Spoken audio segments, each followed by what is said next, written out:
So, thank you everybody. My name's Cathy White. I work for Serco. I'm not going to give you the great big marketing, but Serco work in a number of hospitals. We've got 12 in England, we've got 4 in Scotland, and we deliver support services. So that would, it falls into soft FM, hard FM. Soft FM will be portering, security, ward hosts, cleaners, reception staff, and then there's the hard FM, our engineers who fix and maintain things. Before I go into lots of detail, there's one thing that I just want to ask you about. Just to reflect, and again I hope that if I remember I'll ask you at the end, but if you or someone you love has been in hospital recently, who was the member of staff that left a lasting memory on you? So just hold that thought. So, I'm here to talk to you about SoCo Cares. What is SoCo Cares? Essentially, our MD, our Managing Director, a few years ago recognised the fact that our staff spend a lot of time around patients, visitors and carers. And given the context of where we work, how can we leverage that opportunity and make a difference and support the NHS in delivering a really positive patient experience? So we have a part of Serco called Experience Lab. They're very clever people, and that challenge was given to them. They went through it in a very classic research way. There was desk-based research, followed by what we call in-context research. They basically went around all our hospitals, they talked to patients, they talked to our clients, they talked to our staff, they shadowed our staff, they did a 360 review of what we did in hospitals and what the opportunities were. So, taking back the research, going back to the research and the desk-based research, these insights probably don't come as a big surprise to you.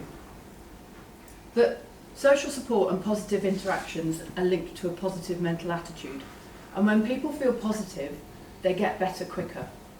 When they get better quicker, they might stay in hospital for a less long, shorter amount of time. So you can start seeing that there's a scientific and an evidence base and a really good reason why we should be looking at this.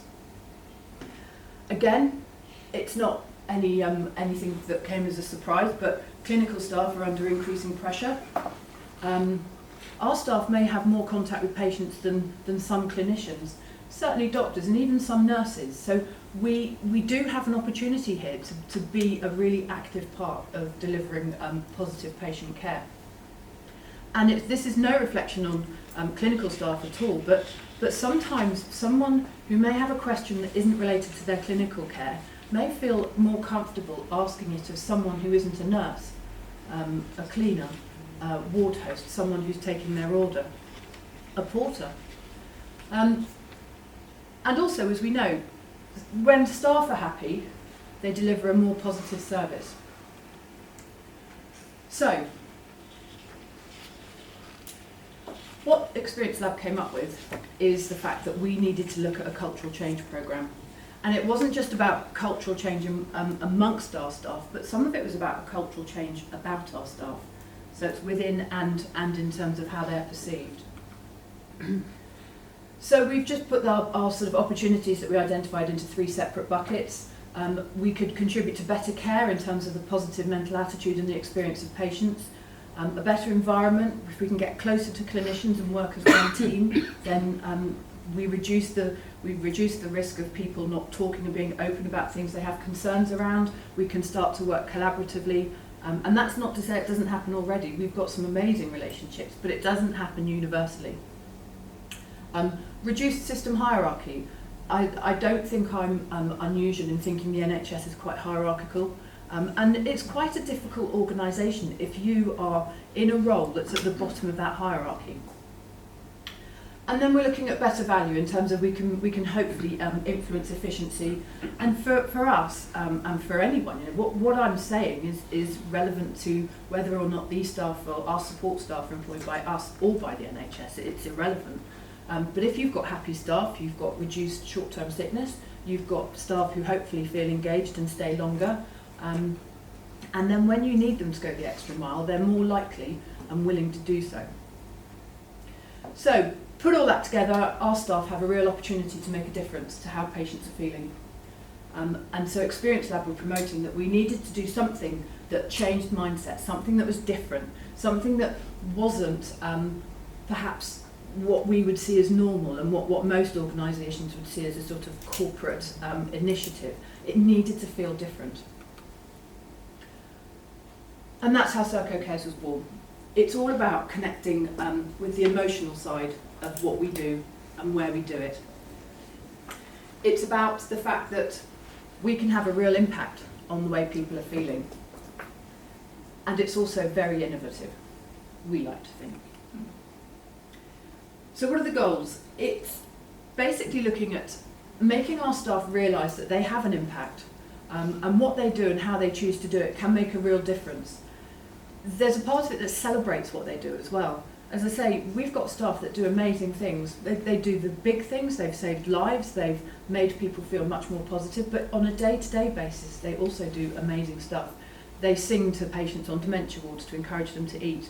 I can bore you senseless with amazing stories about the things our staff do. But it had to fit a group of staff who get it and who do it anyway, and it's part of their DNA, they just do it. But it's also, we do have staff who don't and who need some support, and the programme aims to upskill them as well. As you can imagine, our workforce is hugely culturally diverse. We have Barts Health is one of our contracts. That's 5 hospital sites in the east of London, and it's an amazing culturally diverse melting pot of amazing people who have so much to give. But we needed to have a programme that fit the way they see life and the way the patients. Obviously, it matches the profile of patients. So it had to be right for a very culturally diverse workforce and patients. And bottom line is it's cultural and behavioural change. So we know that when people come to hospital, often they see someone in uniform. They don't care who they're employed by. It doesn't matter to them. If they see someone in uniform, they have a question, they think there's a reasonable chance they can ask it and get a response. So we want to make sure that our staff are as passionate about working in the NHS as people who work in the NHS. I think the thing on the right-hand side, that is really important. Louise mentioned it.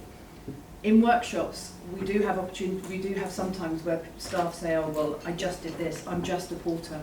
And that's exactly what we're trying to avoid. No one's just in anything, because if they were just a something, that role wouldn't exist. Because we know that we're in a very financially constrained environment. So everybody has a really vital role to play. So what are they? Basically, Serco Cares workshops are 4.5 hours off the shop floor. We have a 30-minute briefing where we show a film. It's quite impactful. It follows a patient through their experience of being in hospital. There are bits where that's really good, and there are bits where it's not so good. And that gives our staff an opportunity to understand what we are aiming to do through the workshops. We are then asked them to go away, spend a bit of time on the shop floor, come back and have a 2-hour workshop where we talk about the power of positivity. We engage them, we show them the film again, we engage them and ask them to just tell us some of the stuff that they do.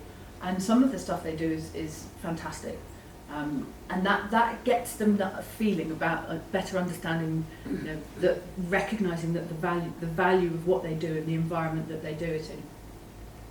And then again, there's a week or so in between, and then we come back and they come on to attend workshop B. So you can imagine this is 4.5 hours, a logistical challenge, to say the least. We have 5,500 members of staff, and to date we've put 4,500 of them through. So it's been a real challenge. It's mandated for everybody, so our contract directors will be in the same room as our frontline staff, and it's really enjoyable. People really enjoy being there, meeting people from other service lines, talking to them, listening to what they have to say, and then making them feel valued in what they do. So I don't plan to go through all of this in detail, but I just wanted to draw your attention to the concept of care governance, which I think is on that slide somewhere. Yes, on the right-hand side, greater emphasis on care governance. So we call it care governance, you call it clinical governance. I feel like a little bit like Alan Partridge. You call it, we call it. But care governance is essentially exactly what you do in clinical governance. It's around making sure that everybody has the understanding and the power to log, I don't personally like the word report, but to log things that they have a concern around, whether it's an actual incident, a near miss, a concern, whether it's a compliment or a complaint. So we make sure during the SoCo Cares workshops that our staff understand how important they are. They're our eyes and ears, and we need them to engage with care governance. That's all we tell them. You know, once we've got it in the system, then other people have the responsibility to look at what's happening, what they're logging, and how we can do something about it.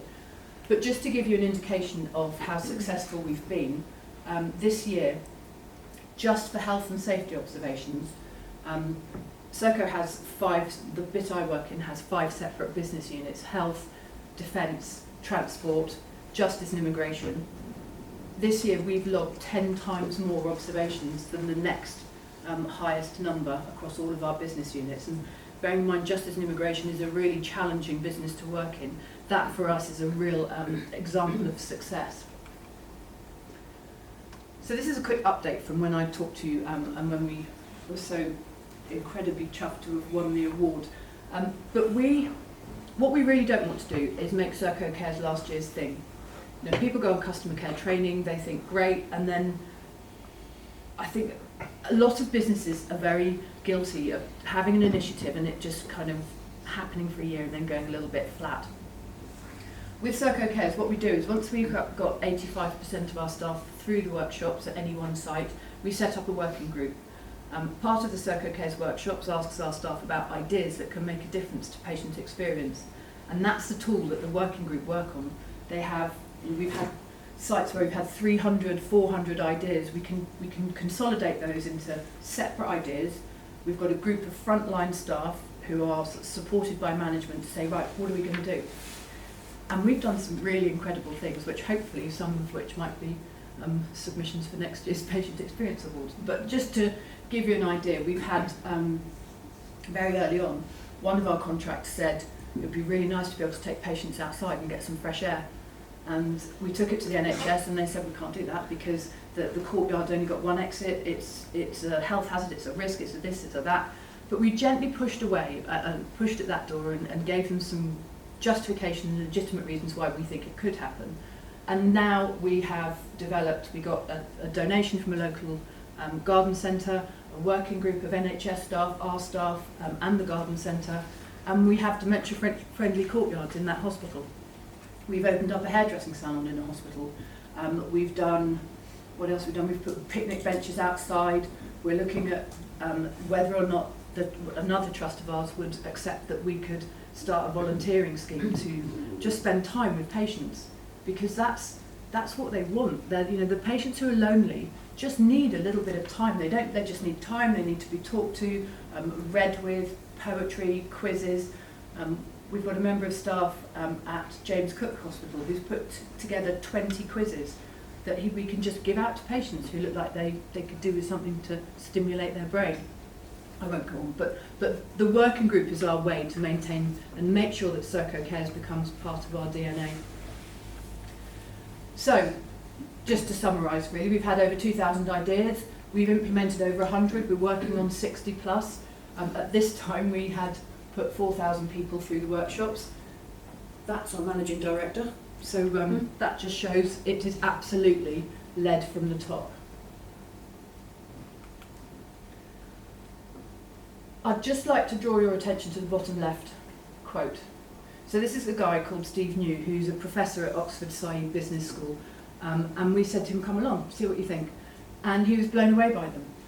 Which for us is a really, we're really pleased that somebody, we know it's right and we know it's the right thing to do, but we've also got external people telling us that what we're doing is fairly impressive. We've had some increases in our client NPS, Net Promoter Scores, and generally you can see on the right hand side, our staff love going. We've got in excess of 85% saying positive things about the workshops. We've had some fairly impressive endorsements from our clients. For those of you who are in the room who are senior clinicians, I would beg you, when someone asks you for a testimonial, do it, because we find it really hard to get people to spend the time. I'm only asking for 2 or 3 sentences. We know they like it, but actually pinning them down and getting that feedback is quite challenging. But it's coming out in audits, it's coming out in CQC visits that they are sensing that our staff are empowered and they do recognise the input that they have. So, in conclusion, we know we can make a real positive difference to a patient's experience when they come to hospital. We want to get closer and foster closer working relationships, particularly at ward level, because that's when the magic happens. When you've got a transparent culture at that level, then really good things can happen collaboratively. But I would also like to draw your attention to the fact that this is really hard to measure. Cultural change is not a cause and effect. So in an environment where we love metrics, it's really hard to prove. But I feel very privileged and glad that as a business, our senior management team have said, yes, this is the right thing to do. We know it's the right thing to do. It might take 2, 3, 4 years for us to realise it and be able to measure it, but you know, we've got management buy-in at the most senior level. So, I haven't forgotten, but before I go on to questions, the member of staff that's made a lasting memory, I can almost guarantee that within this room, there will be people who are thinking of a porter who just reassured someone on their way to a diagnostic procedure, or someone, one of a catering staff who found some food that you really wanted, or your loved one really wanted but couldn't find. And that really sort of that celebrates and illustrates the impact that our staff can have. So,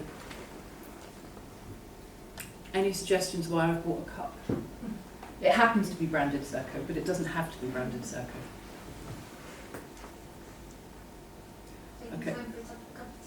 Thank you. Oh. That is it. It's about kindness.